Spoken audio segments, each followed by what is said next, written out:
안녕하세요. 양지선한교회 김종태 목사입니다.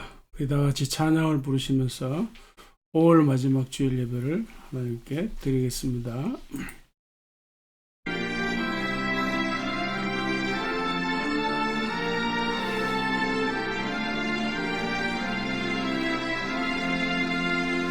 피난처 있으니 환난을 당한 자 이리 오라. 땅들이 변하고 물결이 일어나 산 위에 넘치되 두렵지 않네. 이방이 떠들고 나라들 모여서 진동하나. 우리 주 목소리 한 번만 하시면 천하의 모든 것 망하겠네. 만유주 하나님 우리를 도우니 피난처요. 세상의 난리를 그치게 하시니 세상에 잠금 있을 데 없네. 높으신 하나님 우리를 구하니 할렐루야. 괴로움이 심하고 환난이 극하나 피난처 되신 주 하나님. 아멘. 우리 다 같이 1분 정도 잠시 한번 기도하겠습니다.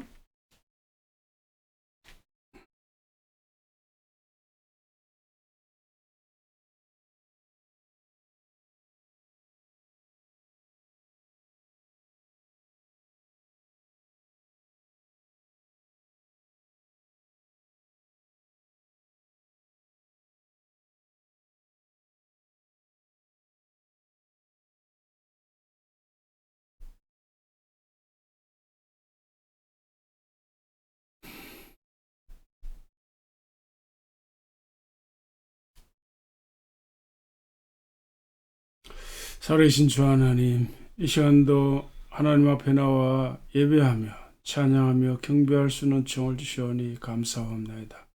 하나님께서 우리의 생명의 주가 되시고 세상과 역사의 주가 되시는 것임을 인하여 이 시간도 감사드리며 이 시간도 주님 앞에 진실하고 참된 예배 드리는 복된 시간 되게 하여 주시옵소서. 주의 성령께서 우리의 생각과 마음을 온전히 주장하여 주셔서 주 하나님께 집중할 수 있는 예배 되게 하시고 주 하나님께서 우리 각자에게 찾아오셔서 귀를 여시고 마음을 여시고 우리의 삶을 여셔서 주께서 말씀하시고 새 힘 주시고 새 은혜 주시는 복된 시간 되게 하여 주시옵소서. 우리 교회가 섬기는 귀한 선교사님들 신야선, 김명숙, 전학진, 장재강, 김희정, 이삭, 알로토, 오길라 이 모든 사역자들 오늘도 주님의 권능의 장중에 붙잡으시사 주님 주신 복음 전파의 사명을 오늘도 힘있게 전파하도록 은혜 허락하여 주시옵소서. 우리나라와 우리 국민들 또 특별히 우리나라의 지도자들을 긍휼히 여기시사 하나님 주님 앞에 또 국민 앞에 겸손하게 진실하게 섬길 수 있는 지도자들 되게 하여 주시옵소서. 오늘 우리 사랑하는 가족들과 교우들 어디에 있든지 주님을 진실하게 예배할 수 있게 도와주시기를 원하오며 예수님의 이름으로 기도하옵나이다. 아멘.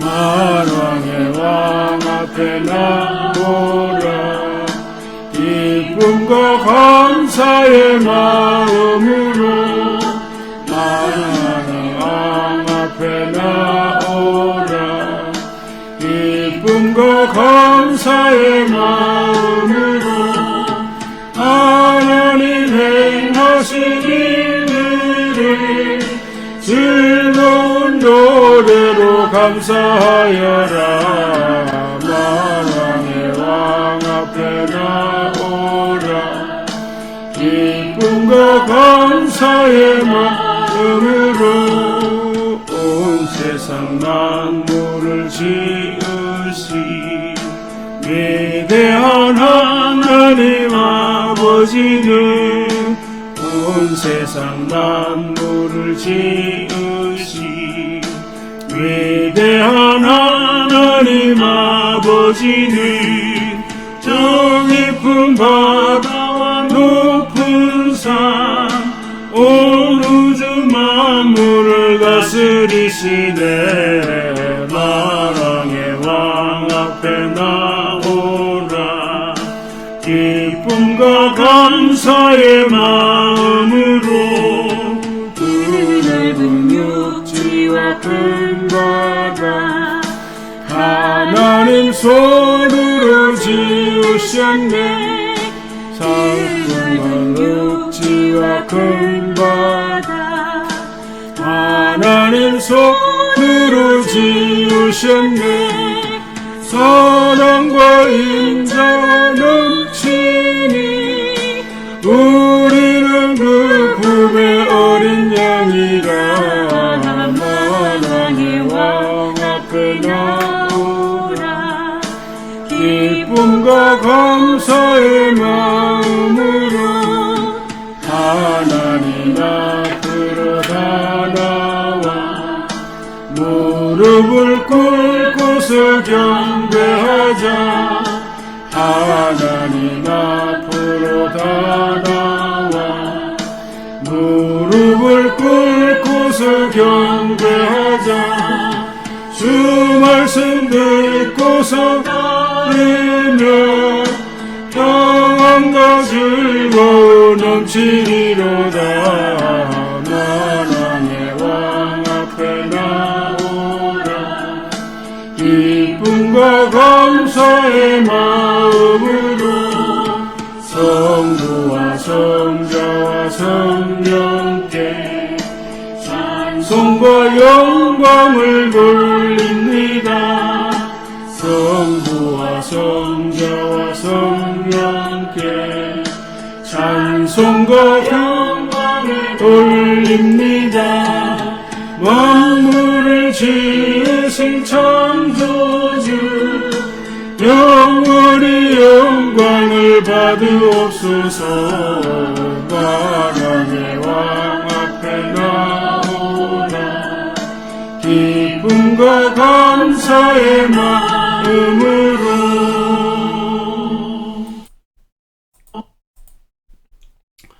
나의 반석이신 여호와를 찬송하리로다. 그가 내 손을 가르쳐 싸우게 하시며 손가락을 가르쳐 전쟁하게 하시는도다.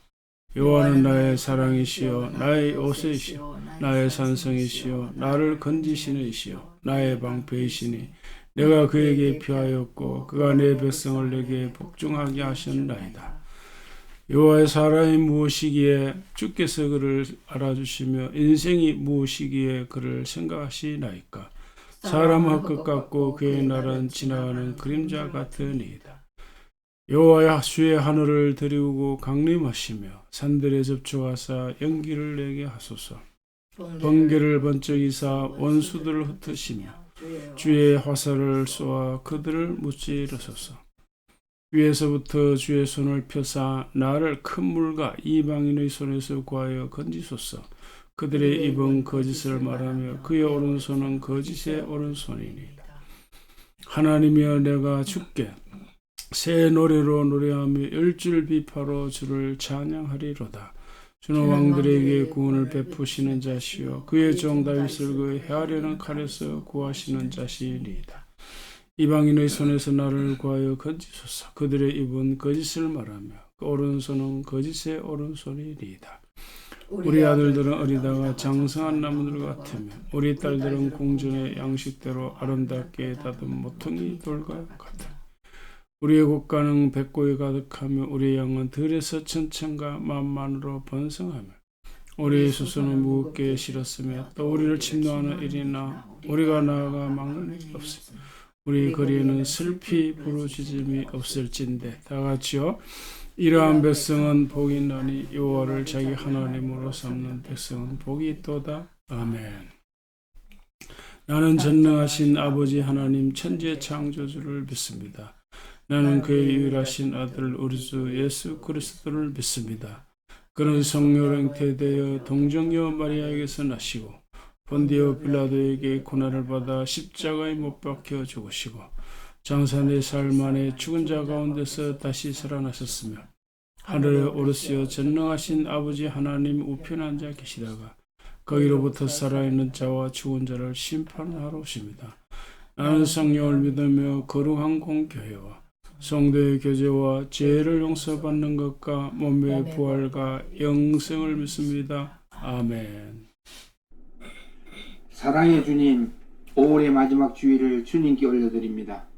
지난 한 주간도 영육간의 강건한 모습으로 지켜주시고 작은 일에도 감사하는 마음을 잃지 않게 하시고 늘 주님과 동행하는 믿음을 허락하신 은혜에 참으로 감사를 드립니다. 아멘. 아멘. 우리의 이웃과 가족, 친지는 물론 믿음의 식구들에게 축복의 시간을 허락하여 주시고 늘 승리하는 믿음을 허락하여 주시옵소서. 아멘. 우리나라가 공정한 질서위에서 전쟁의 위협으로부터 벗어나게 도와주시고 온 국민이 함께 잘 사는 축복의 자리로 인도하여 주시옵소서. 아멘. 이 시간 세계 도처의 선교사님들의 안전을 지켜주시고 복음 전거의 사명을 다할 수 있도록 필요한 물질과 기도가 넘쳐나게 역사하여 주시옵소서. 아멘. 오늘도 말씀을 전하신 우리 목사님께 성령의 능력과 지혜가 불일 듯 일어나게 하시고 아멘. 어느 곳에 있든지 이 예배에 참여하는 모든 우리 믿음의 식구들이 아멘으로 화답하는 역사 있길 간절히 소원하옵고 살아계신 우리 주 예수 그리스도의 이름으로 기도드리옵나이다. 아멘. 아멘. 자, 오늘은 창세기 4장 1절 이하입니다. 우리 교독을 하겠습니다. 아담이 그의 아내 하와와 동침하며 하와가 임신하여 가인을 낳고 이르되 내가 여호와로 말미암아 등남하였다 하니라. 그가 또 가인의 아벨을 낳았는데 아벨의 양치는 자였고 가인은 농사하는 자였더라. 세월이 지난 후에 가인은 땅의 소산으로 제물을 삼아 여호와께 드렸고 아벨은 자기도 양쳐 새끼 기름으로 드렸더니 여호와께서 아벨과 그의 제물을 받으셨으나 가인과 그의 제물은 받지 아니하신지라. 가인이 몹시 분하여 안색이 변하니 여호와께서 가인에게 이르시되 내가 분하여 하면 어찌 되며 안색이 변하면 어찌 되며 내가 선을 행하면 어찌 낯을 들지 못하겠느냐. 선을 행하지 아니하면 죄가 문에 엎드려 있느니라. 죄가 너를 원하나 너는 죄를 다스릴지니라.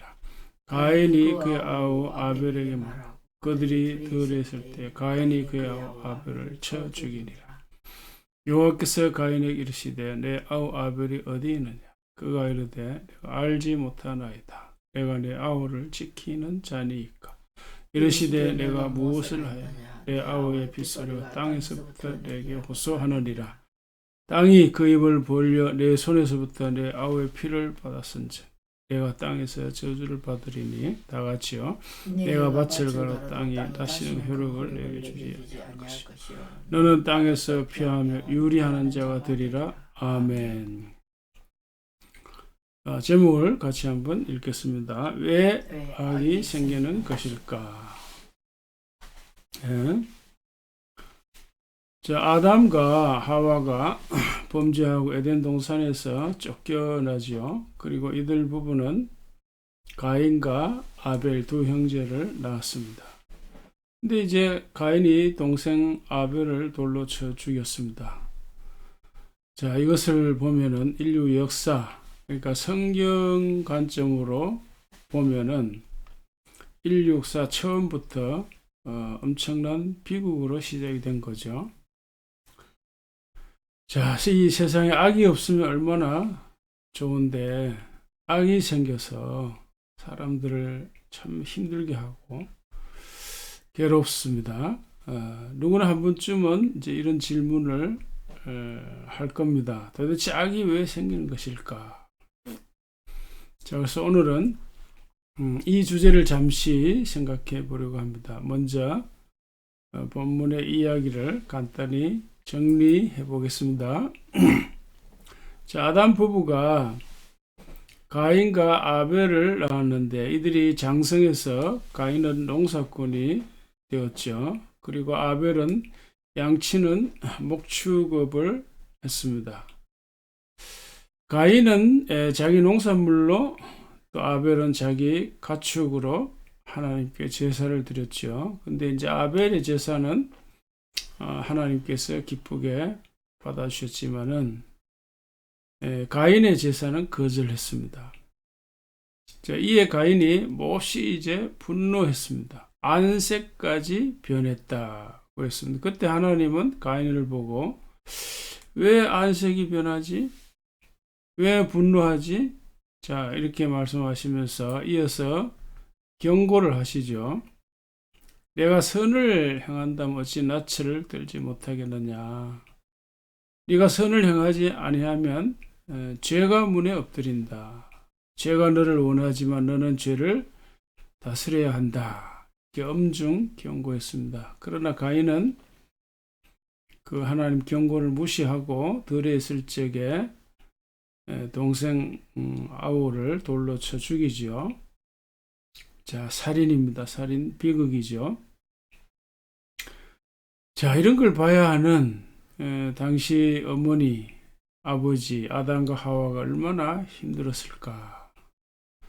괴로움과 고통을 아마 견디기 어려웠겠죠. 평생 가슴에 상처와 아픔을 가지고 살았을 것입니다. 자, 그래서 여기에서 나오는 첫 번째 질문은 가인이 왜 동생 아벨을 죽였을까?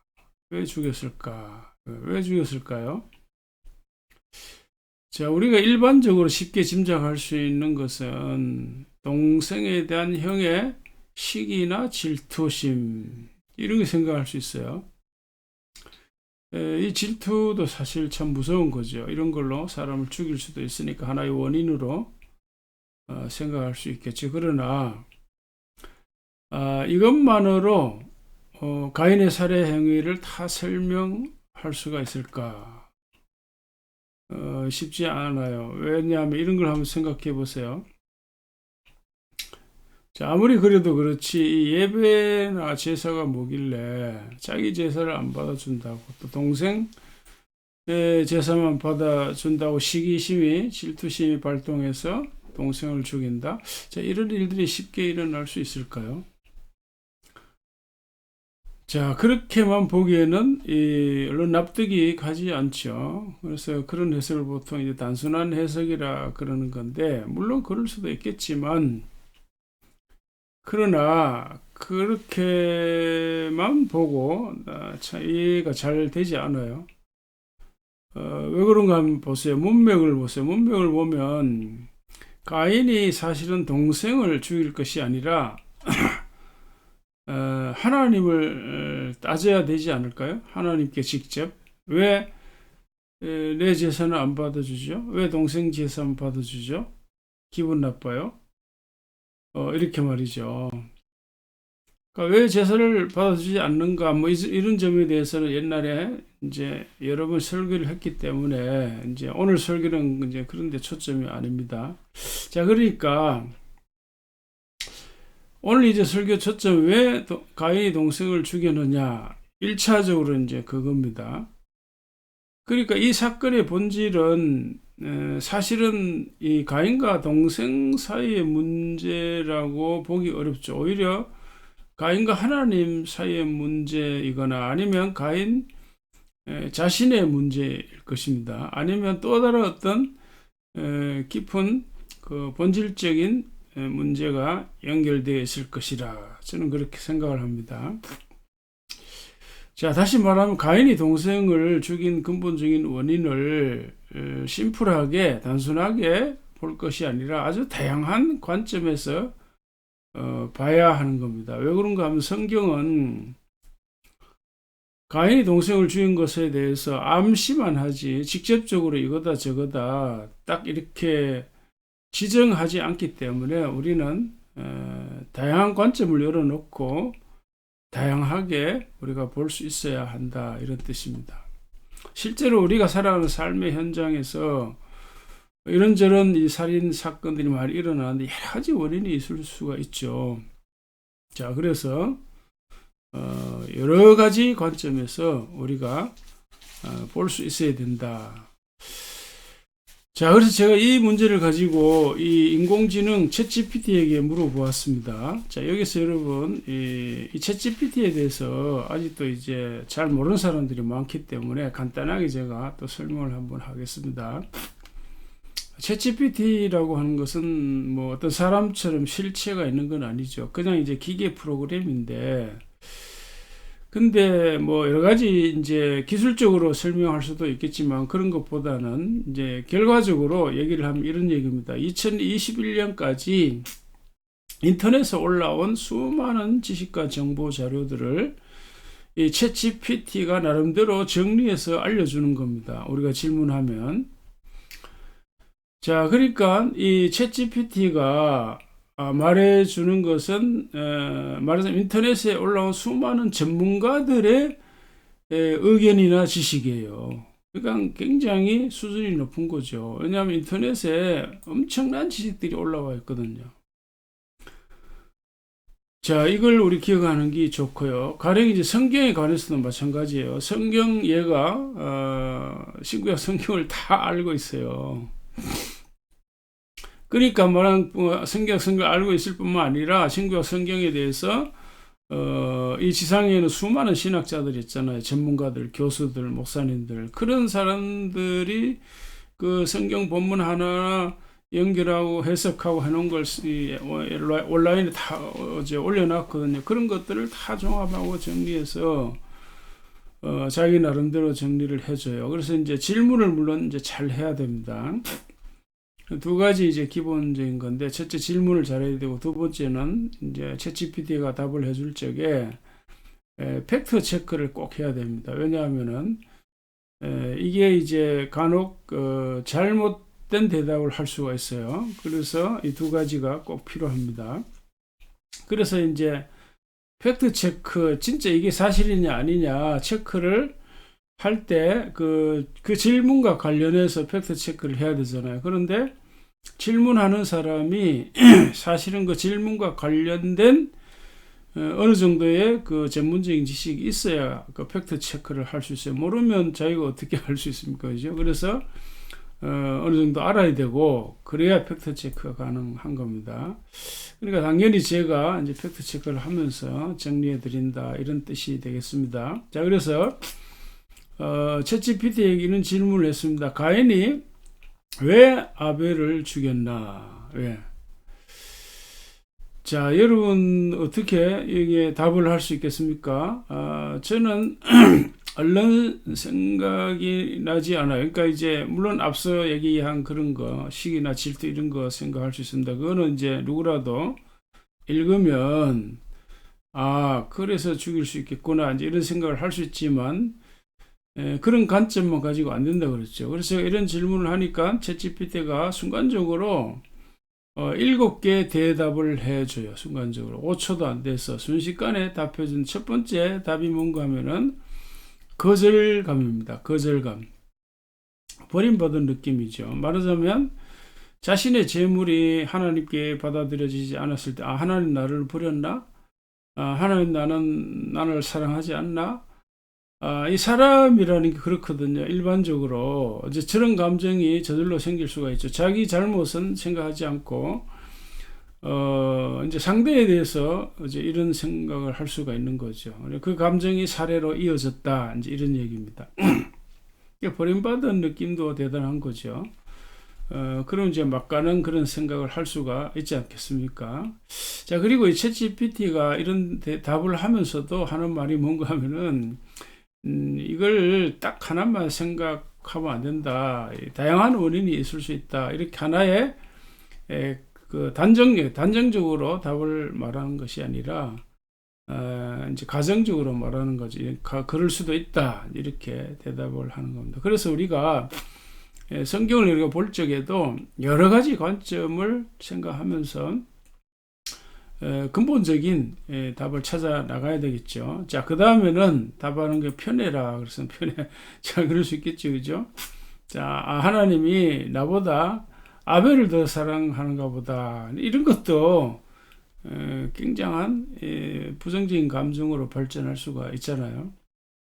물론 하나님은 편애하시는 하나님은 아니죠. 그러나 하나님에 대해서 온전한 지식이 없다면 그렇게 오해할 수도 있는 거죠. 오해할 수도 있습니다.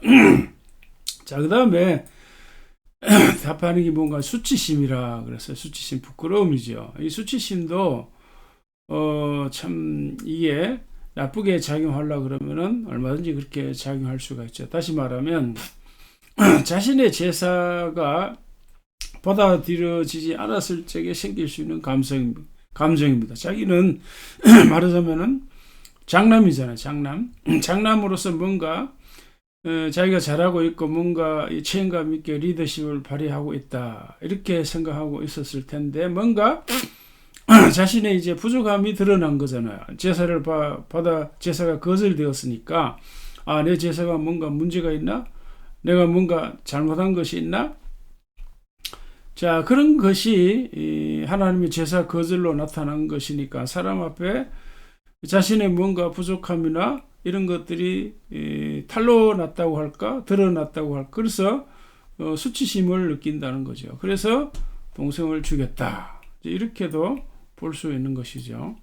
자, 그 다음에는 우리가 또 연결될 수 있는 거죠. 자존심이 원인이라고 했습니다. 그래서 이 수치심과 연결될 수가 있는데, 그래서 자기 어떤 역할이나 책임감 이런 거 자부심을 가지고 살아가는데 그러나 정작 자기 제사는 연락되지 않고 아벨의 제사만 받아들여졌을 때 형으로서 자존심에 큰 타격을 입을 수도 있는 것이죠. 자, 그 다음에는 영적 투쟁으로 보는 해석이 있습니다.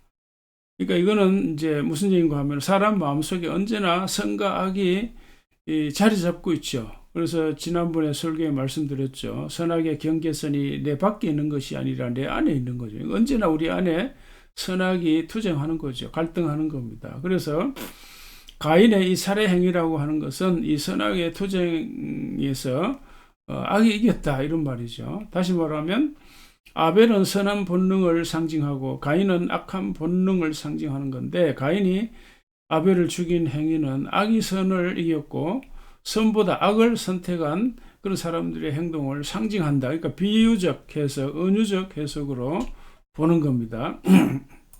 자, 그 다음에는 두 계층 사이에 갈등과 이제 투쟁으로 보는 겁니다. 그러니까 두 계층은 예를 들면 이제 아벨로 대표되는 이제 유목민들이 있고 가인으로 대표되는 농업인들이 있습니다.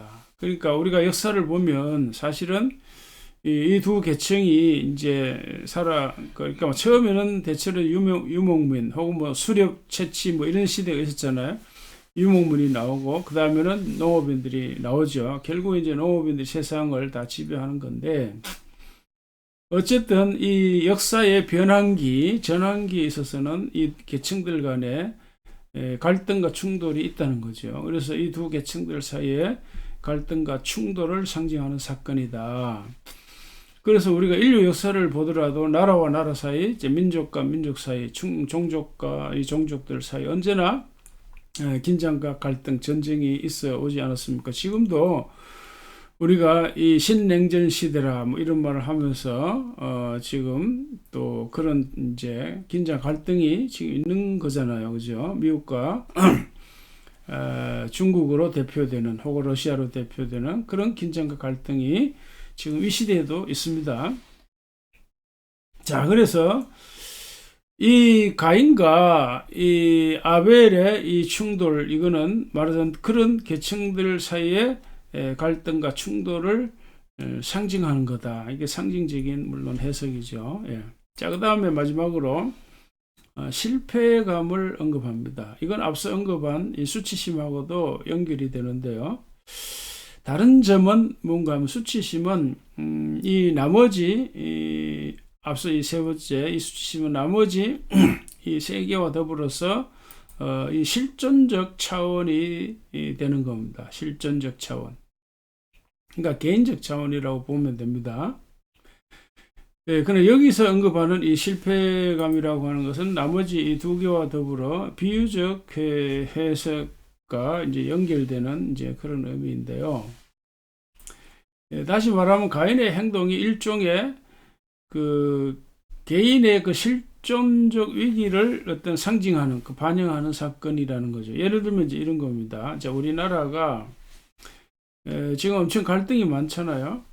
이제 국민들의 불만도 많고, 그러니까 여러 해 전부터 우리나라에서 그 전에는 뭐 민주주의가 이슈였지만, 뭐 지금도 이제 그러기는 하지만 그런 것보다는 이제 몇 년 전부터 공정, 뭐 정의, 뭐 이런 거 주제가 굉장히 핫하지 않았습니까? 그래서 많은 국민들은 공정 정의 실현에 많은 의문을 가지고 있죠. 뿐만 아니라 이제 물가나 부동산 가격이 치솟고 아무리 노력해도 집 한 채 사기 어렵고, 그래서 아기들 교육하기도 힘들다. 그래서 결혼도 못 하겠다. 뭐 혼자 산다.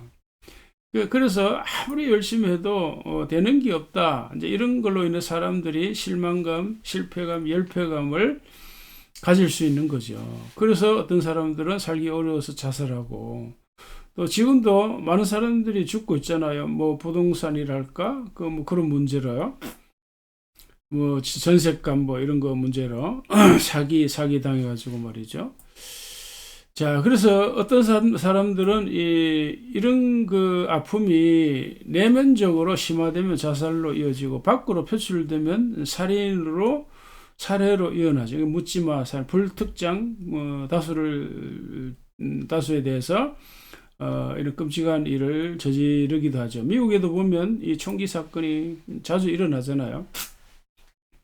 자, 그러니까 가인의 살해 행위가 그런 것을 상징할 수 있다, 이런 얘기입니다.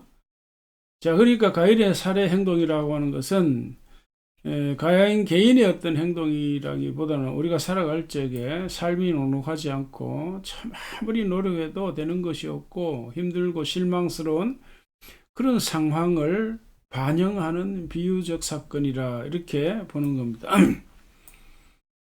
자, 물론 이런 해석을 지지하기도 하고 또 반대하는 사람도 있을 수 있을 것입니다. 그럼에도 불구하고 제가 다양한 이 관점을 소개하는 이유는 우리가 성경을 볼 적에 너무 고정적으로 한 방향으로만 해석하기보다는 좀 다양한 통합적인 시각을 갖는 것이 중요하다, 이런 점에서 제가 말씀을 드리는 것입니다. 자, 그러면서도 제가 오늘 잡은 설교 제목은 가인이 왜 살해했느냐, 이거 아니죠. 그게 아니고 보다 근본적이고 본질적인 질문을 한 거예요. 도대체 악이 왜 생기는가, 이걸 질문을 했어요.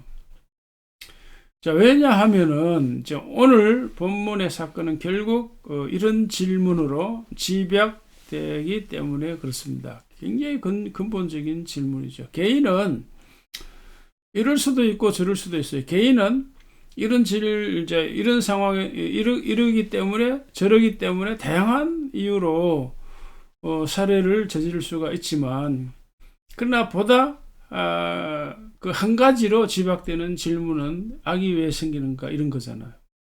이런 걸 두고 본질적인 문제라 이렇게 얘기할 수 있는 거죠. 그래서 이것도 제가 챗GPT에게 물어봤습니다. 자, 이 보통 사람들은 이런 질문을 잘 하지 않죠. 왜냐하면 어렵잖아요. 이런 질문 답하기도 어렵고, 그리고 일상생활 살기도 바쁜데 언제 이런 질문을 하냐, 이런 것이 우리가 살아가는데 직장생활이나 또 사회생활이나 사업에 뭐 그리 중요한 질문인가, 이렇게 생각할 수도 있으니까 이런 질문을 잘 하지 않습니다. 그렇지만은 우리가 알고 보면 이와 같은 본질적인 질문이 굉장히 중요합니다. 사업이나 또 일상생활이나 직장생활에서 굉장히 중요한 겁니다. 본질적인 것이. 자, 그래서 제가 올해 이런 질문으로 설교를 준비를 한 건데요. 자, 그래서 챗GPT에게 질문했더니 9가지 대답을 해 주었습니다. 9가지. 우리가 이런 질문을 해서 스스로 답하기가 참 어려워요.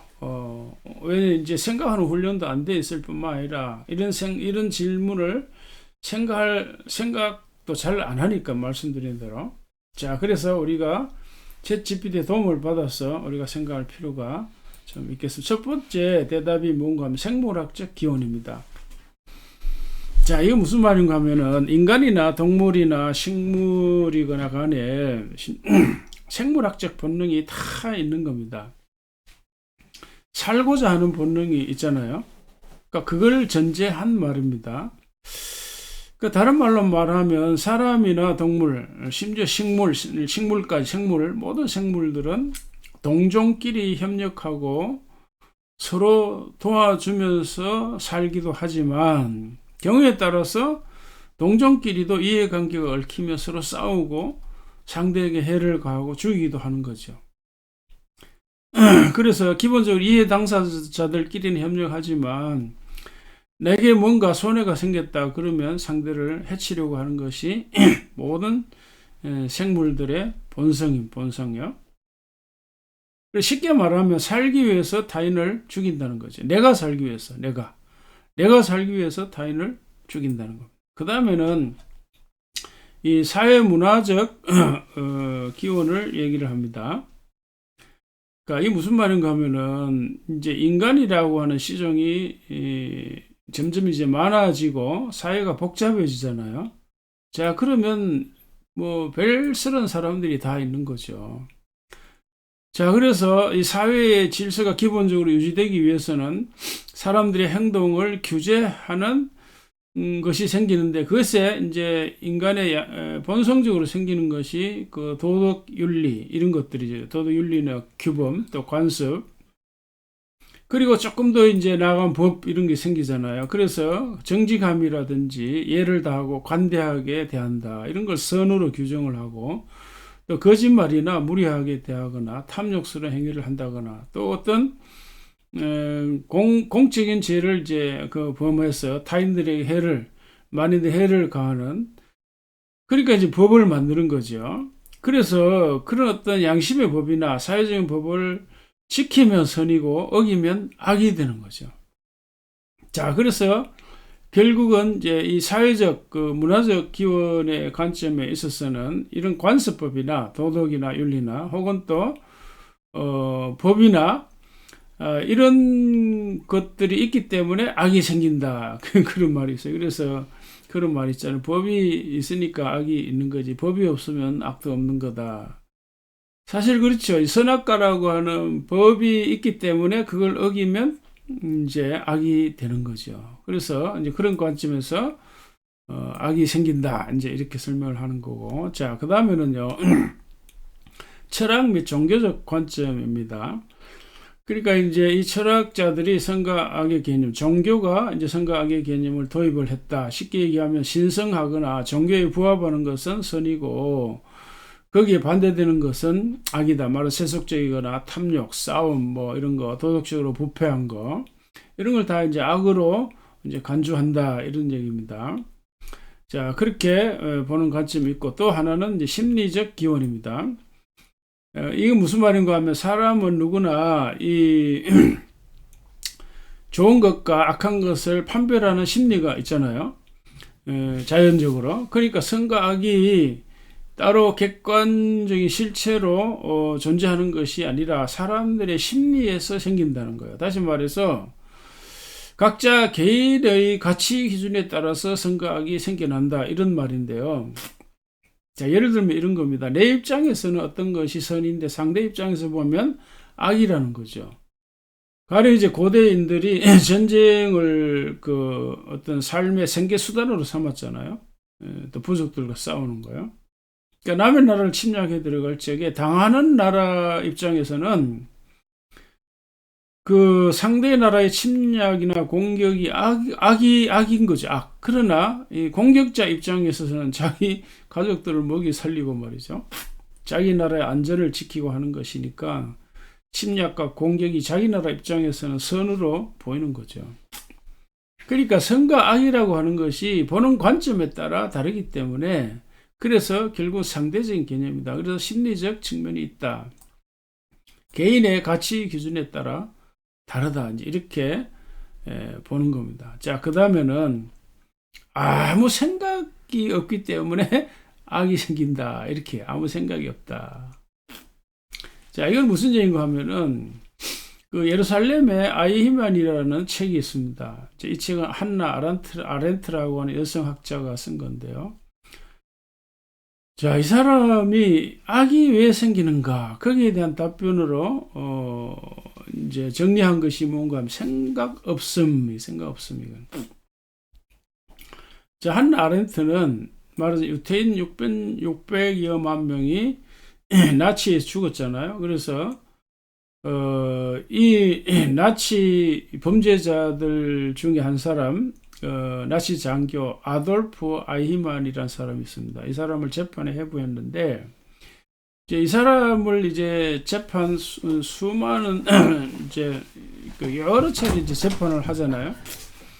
그 재판을 하는데 그 재판 과정을 다 참여하면서 이 여성분이 그 자기 재판에 경험한 걸 책으로 썼고 자기가 느낀 걸 이제 책으로 정리한 거예요. 그래서 핵심이 뭔가 하면, 이 책의 핵심이 어떻게 많은 사람을 죽이는 것에 참여할 수 있을까, 이런 의문이 있는 거죠. 그런데 이 여성분이 이 재판에 참여해서 아이히만을 보니까 너무나 평범한 사람인 거예요. 너무 착하게 보이는 거예요. 그냥 아주 평범한 이웃집 아저씨인 거예요. 근데 어떻게 이 큰 범죄에 참여할 수 있을까? 그래서 아렌트는 이 아저씨가 본질적으로 악한 것은 아니다. 누구나 그럴 수 있는데, 누구나 그렇게 될 수 있는 이유는 자신의 행동에 대해서 비판적 성찰이나 분별력이 없이 행동하기 때문이다. 특히 관료제, 그런 정권 하에서 그 권위에 맹목적으로 복종했기 때문이다. 이렇게 얘기했어요. 그러니까 무슨 얘기인가 하면은, 한나 아렌트는 전통적인 악에 대한 관점, 말하자면 사람이 사람을 죽인다 그러면 그런 사람은 굉장히 흉악스럽게 보이고 마귀가 인상이 어떤지 모르지만, 그러니까 아주 무섭게 흉악하게 그런 사람들만 악을 저지른다 라는 것인데, 이 사람의 책을 보면 그게 아니라는 거죠. 너무 평범하고 너무 착하게 보이지만, 그러나 자신의 행동이나 삶에 대해서 아무런 생각 없이 살아갈 적에 이리 끔찍한 죄를 범할 수 있다. 그래서 이 책에서 언급하는 중요한 키워드가 뭔가 하면은 악의 평범성. 또 하나는 생각 없음, 이겁니다. 생각 없음. 여러분, 요즘 우리나라의 국회의원들이 이런저런 그 악을 많이 범하잖아요. 이 사람 말에 의하면 왜 이런 죄를 저질러요? 생각 없는 자들이 생각 없는 자들. 자, 이 성경에서도 이런 말이 있어요. 그들의 총명이 어두워지고 그들 가운데 있는 무지함과 그들의 마음이 굳어짐으로 말미암아 하나님의 생명에서 떠나 있도다. 그들이 감각 없는 자 되어 자신을 방탕에 방임하여 모든 더러운 것을 욕심으로 행한다. 그러니까 왜 이런 악을 저지른다고요? 여기는 총명이 어두워 무지하고 마음이 굳어지고 감각, 생각이 없어요. 그렇잖아요. 우리가 예를 들어서 봐요. 음주운전 사고 저지르는 사람들이 많잖아요. 그러니까 음주운전 하는 사람이 생각이 없어요. 생각. 내가 음주운전을 하면 어떤 결과가 생길까 조금만 생각해도 그 결과가 예상이 돼요. 예상이 되는데 그런 예서 사건이 생긴다. 음주운전하면 교통사고 날 확률이 90% 넘는다. 그 사고 나면 사람이 죽을 수도 있다. 내가 감옥에 간다. 감옥에서 오래 살아야 된다. 아니면 평생 살아야 된다. 자, 이런 걸 조금만 생각하면 어떻게 음주운전을 하냐 이 말이에요. 자, 이게 참 그래서 생각 없음. 생각 없음. 이 악이다. 가인도 그렇잖아요. 가인도 조금만 생각했다며. 조금만.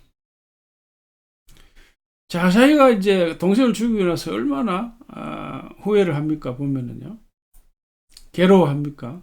예. 자, 그 다음에는 뭐죠? 이 극단주의를 얘기합니다. 극단주의.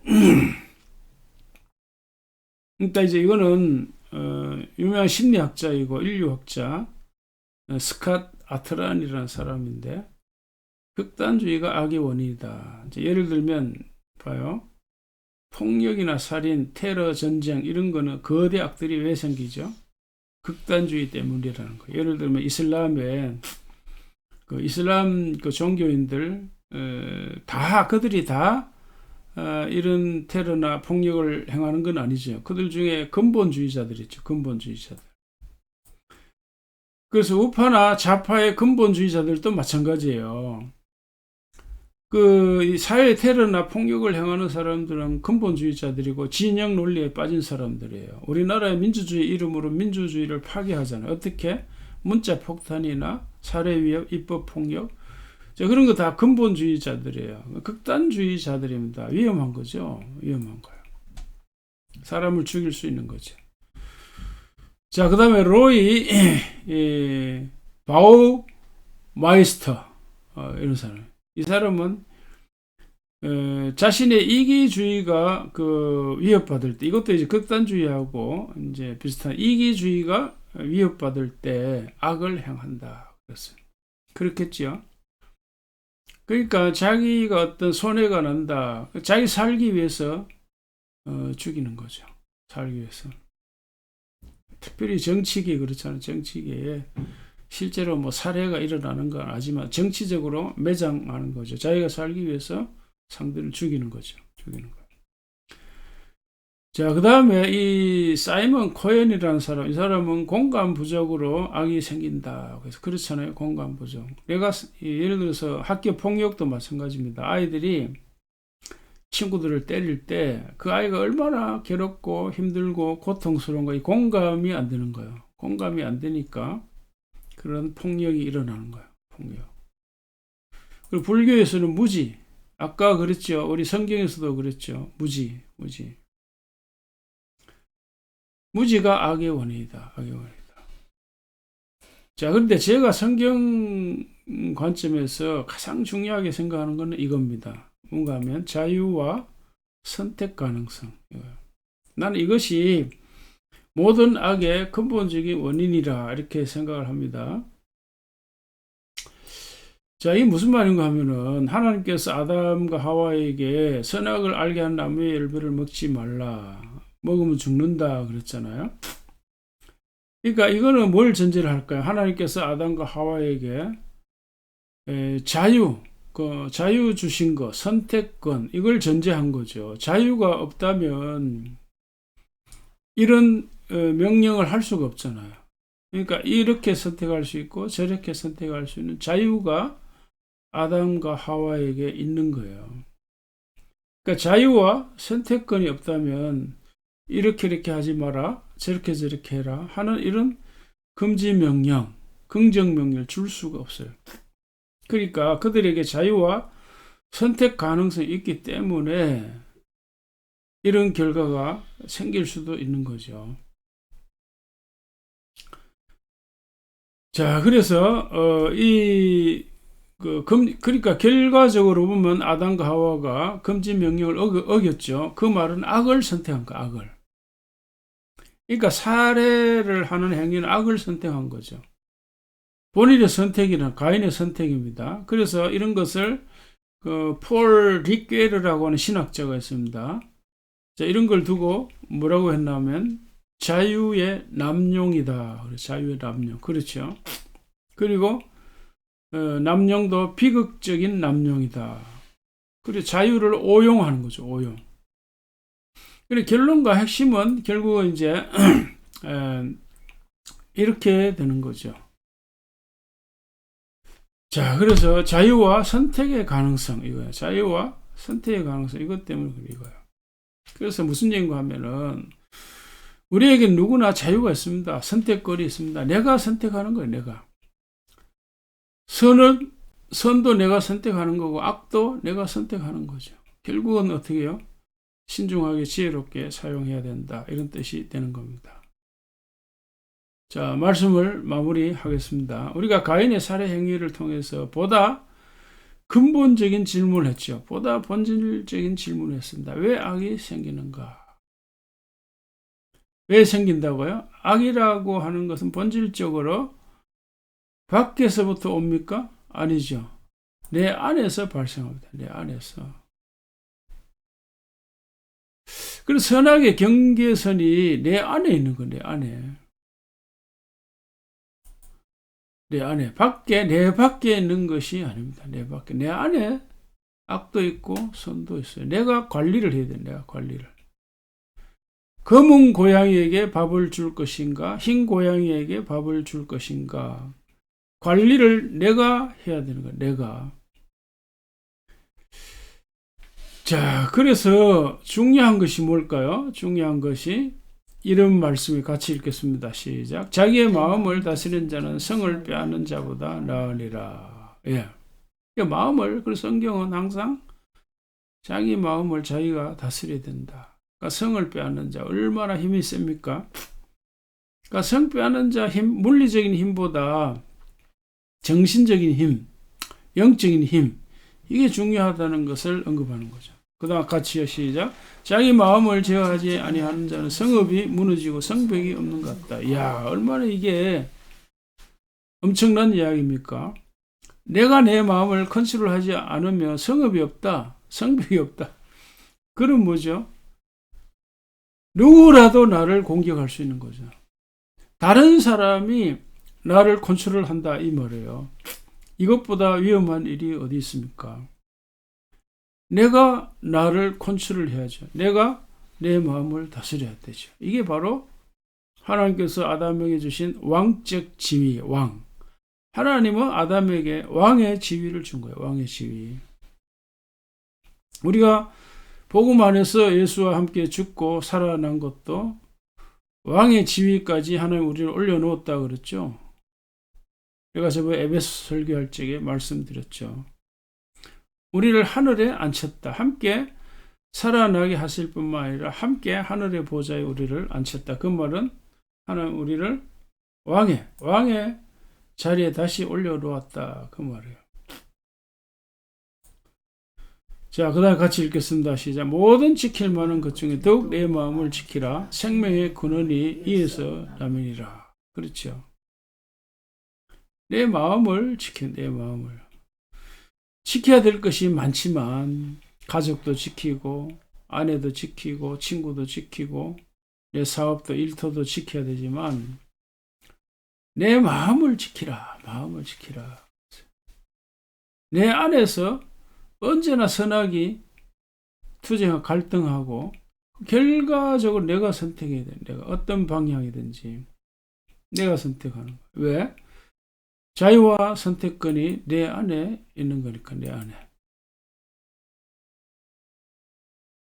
자, 그런데 나의 자유와 선택권을 어떻게 행사해야 되는가? 나의 자유와 선택권이 어떻게 행해지는가? 어떻게 이루어지는가? 어떻게 이루어질까요?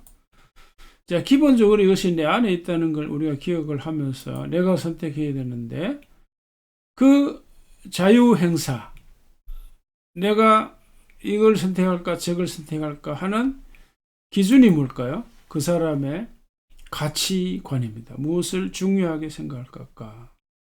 내가 어떤 방향으로 살아야 하는가 하는 삶의 목적과 방향, 이거예요. 이게 바로 본질에 관한 이야기입니다. 처음에 말씀드렸죠. 본질에 관한 질문은 잘 안 하는 거예요.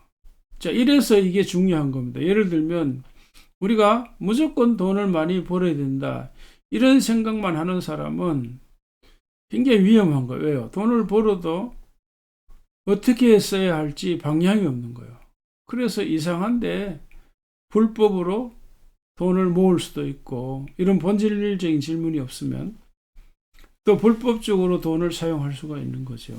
정치인들 말이에요. 특히 우리도 마찬가지고. 자, 그래서 우리가 가치와 방향이 중요한 거예요. 다시 말하면 내가 돈을 어떻게 벌어야 되느냐? 왜 내가 돈을 벌어야 되느냐? 솔직히 말해서 우리가 먹고 사는 거는 돈이 그렇게 많이 들지 않아요. 뭐 10만 장자가 된다, 100만 장자가 된다, 그렇게 하는 건 다 남는 거거든요. 우리가 먹고 사는 거 다 남는 건데, 그 남는 돈을 내가 무엇을 위해 어디에 쓸 것인가 가치나 방향이 정해지지 않으면 이상하게 쓸 수가 있는 거죠. 뭐 쉽게 말해서 자기만을 위해서 쓸 수도 있고, 그러니까 이상한 데 돈을 쓸 수 있는 거죠. 그래서 국회의원도 마찬가지예요. 본질적인 질문을 하지 않는 사람이 많아요. 내가 왜 국회의원이 되었는가? 내가 왜 국회의원이 되고 싶은가? 그 본질적인 질문을 해야 되죠. 거기에 대한 답이 없으니까 이상한 짓들을 하는 거예요. 그 엄청난 권력과 특권을 나라와 국민들을 위해 사용하는 것이 아니라, 그 봉사자라 기본적으로 되어 있는데 그렇게 하지 않고 이상하게 사용하는 거죠. 한나 아렌트에 의하면 생각이 없는 거예요. 생각이. 성경에 의하면 지각이 없고 총명이 어두워진 거예요. 그저 보기에는 착해요. 착한 거 가지고 되나요? 착한 거 가지고. 착한 거 가지고 다 되나요? 생각이 없어요. 생각이 모자라요. 이런 사람들이 우리나라 일부 국회의원들의 수준입니다. 자, 그러면서도 우리가 상대만 볼 것이 아니라 나를 봐야 되겠죠. 내 안을 돌아보고 나를 돌아봐야 되겠습니다. 나를 살피면서. 그래서 사도 바울이 우리에게 말씀한 거예요. 어떻게? 두려워 떨림으로 너희 구원을 이루라, 이렇게 말씀했어요. 내게 있는 자유와 선택 가능성을 어떻게 사용해야 될지, 나의 가치와 방향성은 정해져 있는지, 자, 이런 것이 잘 정돈되어서 살아갈 수 있는 은혜와 복이 있기를 주님의 이름으로 축복합니다. 아멘.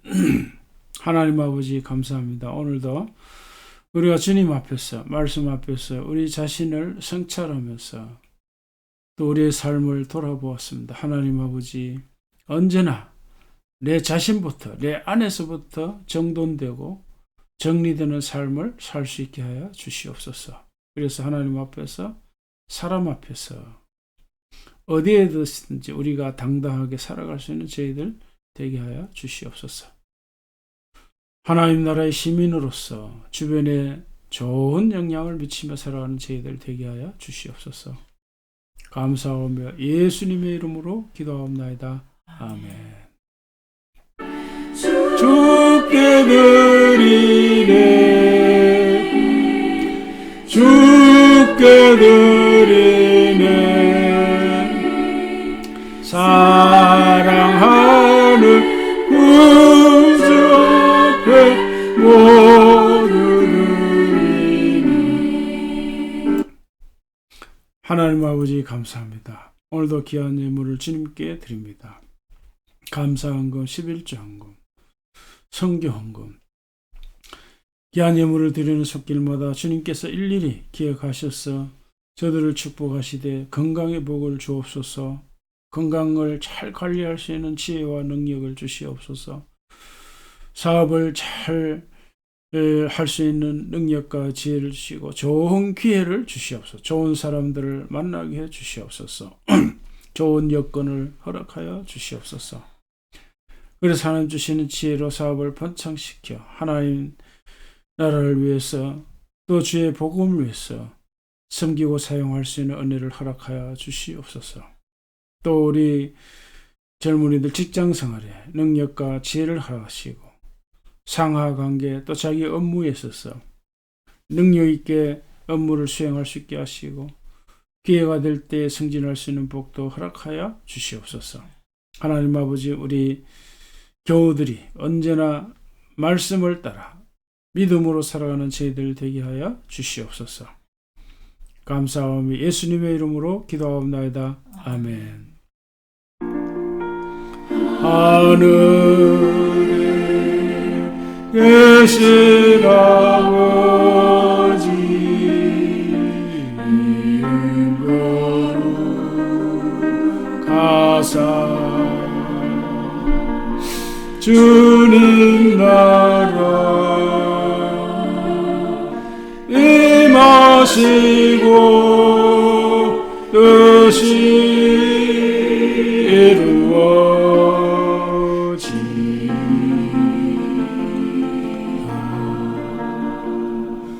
일용할 양식 주시고 우리들의 큰 죄 용서하시고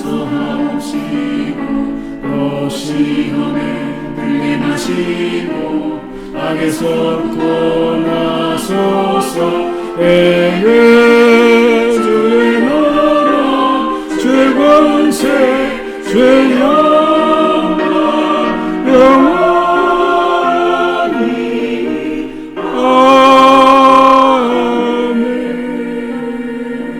아멘. 이제는 예수 그리스도의 은혜와 하나님 아버지의 영원하신 사랑과 성령님의 감화 감동 충만하심이 우리가 언제 어디에서 무엇을 하든지 근본적이고 본질적인 질문을 하여서 우리가 믿는 사람으로 하나님 나라의 시민을 어떻게 살아야 될지 삶의 방향과 가치, 올바른 가치관을 가지고 살아가기를 원하는 주의 모든 성도들에게 이제로부터 영원히 함께 하시옵기를 주님의 이름으로 축원하옵나이다. 아멘. 한 걸음 주 예수와 함께 날마다 우리 걸어가리. 아멘. 자, 오늘도 여러분 주 안에서 주님과 함께 복된 주일, 편안한 주일 보내시기를 축복합니다. 아멘. 여러분 안녕히 계십시오.